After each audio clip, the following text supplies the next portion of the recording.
बहुत समय पहले की बात है। एक तालाब था, उस तालाब में एक पक्षी रहता था, उसका नाम मारूच था। पक्षी बहुत ही अजीब सा था। उस पक्षी के दो मुंह थे, किंतु उसका धड़ एक ही था। वह अपने दोनों सिर से देख और खाना खा सकता था। सभी को इस पक्षी को देखकर बड़ा आश्चर्य होता था। एक दिन वह खाने की तलाश में घूम रहा था कि उसे एक फल मिला। मारूच ने पहले कभी वह फल नहीं खाया था, उसे बहुत जोरों की भूख लगी थी। पक्षी के एक मुख ने फल को चख कर देखा, फल उसे बहुत स्वादिष्ट लगा। फल खाने वाले मुख ने दूसरे मुख को बतलाया, फल तो अमृत के समान बहुत ही स्वादिष्ट है, मैंने आज तक अपनी जिंदगी में ऐसा फल नहीं खाया।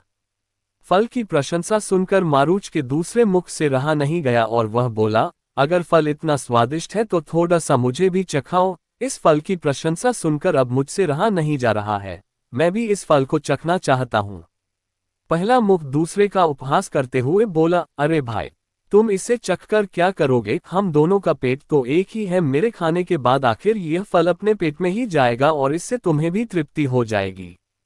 पहले मुख ने दूसरे मुख के फल मांगने पर भी उसे फल नहीं दिया और स्वयं ही पूरा फल खा गया। दूसरा मुख इस घटना से बहुत नाराज और दुखी हुआ और इसे अपना अपमान समझकर किसी भी तरह पहले मुख से बदला लेना चाहता था।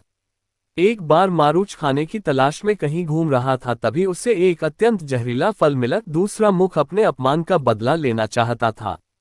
उस जहरीले फल को अपनों चोंच में पकड़कर वह पहले मुख से बोला, उस दिन तुम्हें वह स्वादिष्ट फल मिला था और तुमने मुझे नहीं दिया था, आज मुझे ये जहरील फल मिला है और मैं इसे खाकर अपने अपमान का बदला लूंगा।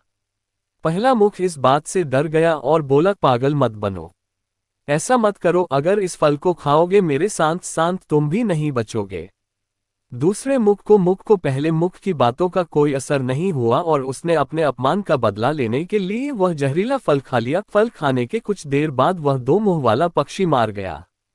शिक्षा। दो सिर वाला पक्षी कहानी से हमें शिक्षा मिलती है कि छोटी छोटी बातों पर कभी भी अपने खास लोगों की अनदेखी नहीं करनी चाहिए और हर कार्य मिलजुल कर करना चाहिए।